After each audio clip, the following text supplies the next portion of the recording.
when we come back, Medica Bazaar, what is this business doing when it comes to innovation around and during the time of this crisis? That's on the other side. To stay tuned.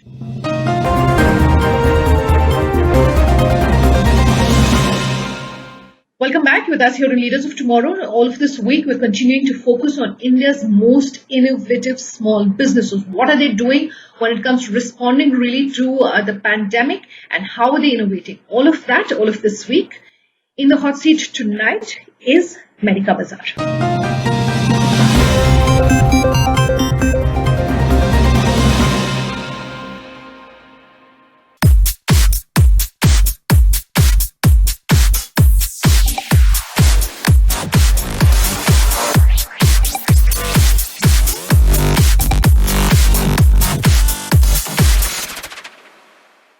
Vivek Tiwari of Medica Bazaar joining us on the show. Vivek, good having you joining us back on the show. It's been a while since we've chatted with you on Leaders of Tomorrow. Just to refresh the memory of our viewers, if you can talk to us about the business, your journey with Medica Bazaar, where that really came about. I started Medica Bazaar in 2015, and this was essentially an idea which I had personally experienced in my previous avatar when I was actually working on opening up dialysis clinics throughout the country. I set up about 43 dialysis clinics, and this was primarily into smaller cities and tier 2-3 cities in India. During my visit to rural healthcare centers or places which are not into mostly urban-centric locations, I realized there was a huge pain point looking at various challenges in healthcare delivery. There were pain points related to availability of skilled manpower, doctors, nurses, and moreover, there was big operational efficiency problem. The reason being supply chain inefficiency, pricing inefficiency, delivery model inefficiency. So all of this was actually leading me to the fact that why in our India we don't have a connected platform wherein at least in a marketplace or an aggregated model we have availability of the entire range of medical supplies which are needed for doctors, for hospital to treat patients, readily available for them. And this was the idea which was taken up to create Medica Bazaar platform. 2012-13 were times when e-commerce was picking up and many new B2B emerging entities were coming up during that time. Horizontal B2B was being talked about in US and India. So Medica Bazaar essentially is more into vertical B2B space. We have a deep domain expertise into delivery of healthcare supplies throughout the country. Presently, we work with about 100,000 registered medical centers, doctors, nursing homes, clinics, larger hospitals, smaller hospitals across different cities, different geographical locations. We serve tier 2-3 cities primarily with our ability to kind of build robust supply chain efficiency. And this is how Medica Bazaar has evolved from just being a small e-commerce platform to a very large solution-centric platform, which we are offering to hospitals today. What is Project Breathe, Vivek? What can you tell our viewers? So Project Breathe was essentially conceptualized with the problem of oxygen-related equipment in our country today. So early on in April, beginning of April, we could sense that there was something big coming out in terms of oxygen products requirement or oxygen-related equipment requirement in the country.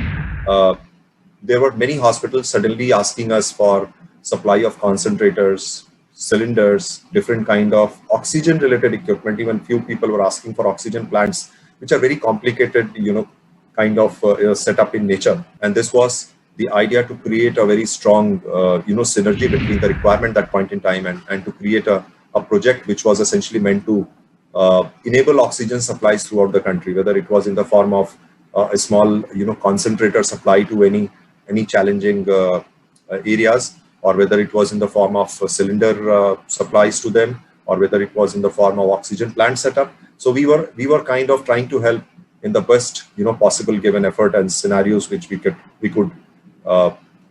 achieve on our side by aggregating things.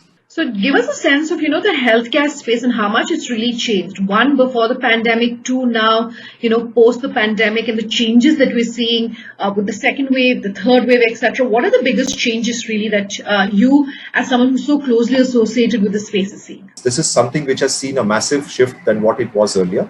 While post-COVID, there would be certain, physical visits starting up, and people would love to meet and go and meet doctors, and would definitely be visiting hospitals to meet their consultants, their doctors. But there would be certainly a major, change or the shift happening in online consultations. So that's one area where it's a massive shift happened. Number two, in terms of procurement or medicine supplies, in terms of models which are existing either on a B2C model, which is like a customer medicine supply, or a B2B model like Medica Bazaar, we have seen massive change in terms of our, the way people have started perceiving these platforms. There has been huge traffic we have also seen on our platform. Many people are, many core customer groups like hospitals, doctors, they are coming to our platform looking for various products.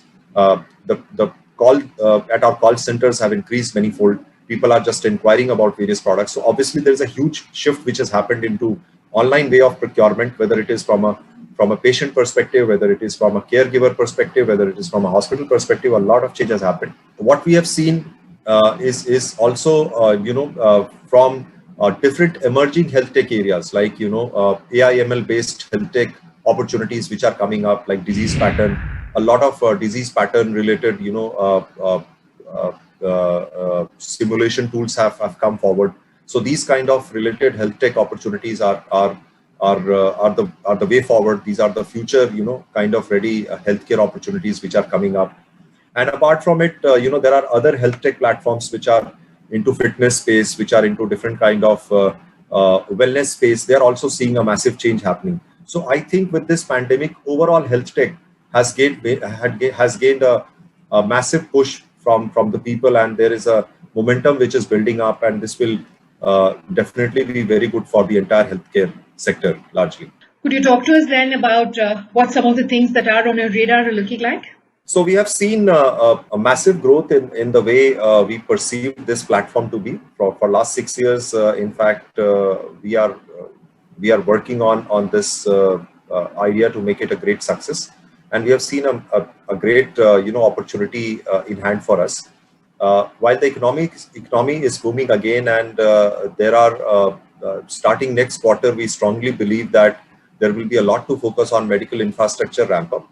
For obvious reason, we have seen that there is a huge potential in terms of building medical infrastructure in the country today. The pandemic has, kind of opened up the challenges in medical infrastructure, whether it is availability of critical care beds in the country, or whether it is availability of medical equipment in the country. So from that angle, I think we have a great opportunity in hand to work, whether it is with private players, whether it is with the government. That's where we see a great option for a platform like Medica Bazaar to offer its services to the entire country or to society. And apart from it, I think the plan essentially revolves around building three large areas within our company. One is we are working on building a strong technology enabling solutions. We recently got the patent for our procurement and inventory management tool Visi. The patent was granted just few days back. We are hopeful to kind of leverage on that strength of Visi to various hospitals, where we can make their procurement plan, make their entire system and working capital efficiency much better. Apart from it, from the business feasibility side, we have recently launched a model called Value Procurement Organization, which is a great model in itself. It is essentially catering to 100% supplies within hospital and trying to make it a much more robust and much more procurement efficient, much more cost efficient, and trying to give them the best value for whatever spend they are doing in procurement. It's the second largest cost component in a medical center today. If we just take out the cost of all manpower related costs from the hospital, the second largest cost is the cost of input of material, where we are working with a VPO solution. I think that's where we are fully geared, and we have few VPO customers who are really happy with the kind of services we are giving to them. So our plan is to enable and maybe make about 1,000 BPO customers in coming 12 months. This could be mix of a large to a mid-size hospital to a small-size hospital. That will be a great opportunity in itself. All right, Vivek, good having you here on the show. If you